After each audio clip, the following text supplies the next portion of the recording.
Welcome to my channel. ఈ వీడియోలో AP ప్రభుత్వ ఉద్యోగులకి సూపర్ గుడ్ న్యూస్, ఉద్యోగులకి మంచి న్యూస్లు మరియు పూర్తి వివరాలు ఏంటో ఈ వీడియోలో తెలుసుకుందాము. వీడియోని ఎక్కడే కానీ స్కిప్ చేయకుండా ఎండ్ వరకు చూడండి, అప్పుడే ఇన్ఫర్మేషన్ పూర్తిగా అర్థమవుతుంది. వీడియోకి అయితే ఒక లైక్ చేయండి ఫ్రెండ్స్. వీడియోని తోటి ఉద్యోగ మిత్రులతో అయితే షేర్ చేయండి. కొత్తగా మన ఛానల్ చూస్తున్న వారు సబ్స్క్రైబ్ చేసుకున్నట్లయితే దయచేసి మన ఛానల్ అయితే సబ్స్క్రైబ్ చేసుకోండి. సో దీని ద్వారా నేను చేసే లేటెస్ట్ వీడియోస్ అన్ని మీ వరకు రీచ్ అవుతాయి. ఆలస్యం చేయకుండా మన వీడియోలోకి అయితే వెళ్ళిపోదాము. ఫ్రెండ్స్, ఇక విషయానికి వచ్చినట్లయితే ప్రభుత్వ ఉద్యోగుల పాలిట వరం కూటమి ప్రభుత్వం.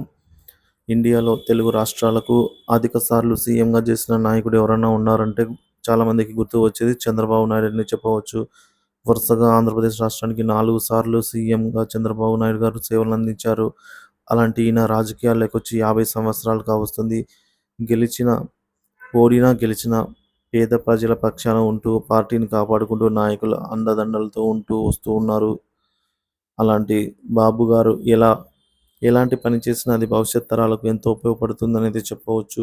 ఆయన ఎప్పటికప్పుడు ప్రజలను నమ్మించడం కోసం పనులు చేయరు. ఆయన ఏ పని చేసినా భవిష్యత్తులో ఎంతోమందికి ఉపయోగపడుతుంది, దానివల్ల ఎంతోమంది లాభపడతారనే ఆలోచనతో చేసి ఏ పనినైనా కూడా మొదలు పెట్టడం జరుగుతుంది. సో చంద్రబాబు గారు అంతటి ఆలోచనతో ఉన్నవారు కాబట్టే హైదరాబాద్ ఈ రోజున అంత డెవలప్ అయ్యిందని చెప్తూ ఉంటారు.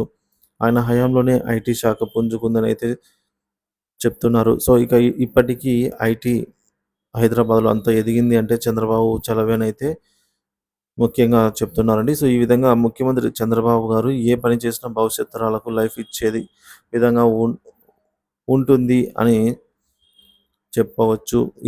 ఈయన పాలనలో తప్పనిసరిగా ప్రభుత్వ ఉద్యోగుల టైం ప్రకారం చేయవలసింది అయితే ఉంటుంది. టైం టు టైం అయితే ఉంటారనమాట. కరప్షన్ అంటే ఆ పదానికి ఆమడ దూరంలో ప్రభుత్వ ఉద్యోగులు ఉండేలా పాలన చేస్తారు. సో ఆ విధంగా చంద్రబాబు గారు ప్రభుత్వం ఉద్యోగులకు ఇచ్చే బెనిఫిట్స్ అన్నీ అందిస్తూ ఉద్యోగుల పాలిట వరంగా అయితే మారారు. 1వ తేదీనే జీతాలు. వైఎస్ఆర్ కాంగ్రెస్ పార్టీలో గత ప్రభుత్వము ఎన్నడూ ఉద్యోగులకు 1వ తేదీన జీతాన్ని ఇచ్చిన పాపన పోలేదు. సో చాలా ఇబ్బందులు పడారు. ఇక 4 సంవత్సరాలుగా ప్రభుత్వ ఉద్యోగుల జీతాల కోసం ప్రతి నెల ఎదురు చూసే పరిస్థితి. కనీసం 7 నుంచి 15 తేదీ వరకు ఎదురు చూస్తే కానీ జీతాలు రావు. ఒక్కోసారి జీతాలు పడేవి కాదు. ఇక రిటైర్ అయిన పెన్షన్ తీసుకుంటున్న వారి పరిస్థితి మరీ దారుణం. వారికి ఎప్పుడు జీతాలు అందుతాయో అసలు తెలియని పరిస్థితి. బిక్కుబిక్కుమంటూ బ్రతికేవారు. అలాంటి దానికి చంద్రబాబు గారు చరమగీతం అయితే పాడారనమాట. అలాంటి ఇక ఉండవు. సో ప్రతి నెల 1వ తేదీనే ప్రతి ఒక్కరి ఫోన్లో బ్యాంక్ మెసేజ్లు టింగ్ టింగ్ అని మోగాల్సిందే. అయితే జగన్ ప్రభుత్వం ఉన్నప్పుడు ప్రతి వారం ప్రభుత్వానికి కోట్ల రూపాయల ఆదాయం వచ్చినా కానీ ఇలా వచ్చేసరికి కనీసం ప్రభుత్వ ఉద్యోగుల జీతాలు అందించేవారు కాదు. ప్రభుత్వ ఉద్యోగులకు, పెన్షనర్లకు జీతాలు అందించాలంటే దాదాపు 6,000 కోట్ల రూపాయలు ఖర్చు అవుతాయి.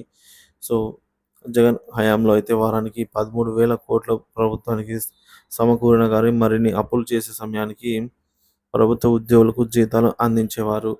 ఈ విషయాన్ని చంద్రబాబు చాలాసార్లు ప్రశ్నించారు. దీంతో ప్రభుత్వ ఉద్యోగులంతా ఎన్నికల్లో కూటమి ప్రభుత్వానికి మొగ్గు చూపడంతో టీడీపీ అధికారంలోకి వచ్చింది. ఇక చంద్రబాబు కూడా ఎన్నికలకు ముందు ప్రభుత్వ ఉద్యోగులకు ఇచ్చినటువంటి హామీలను నెరవేరుస్తూ జీతాలను ప్రతి నెల 1వ తేదీన అయితే వేస్తూ వస్తూ ఉన్నారు.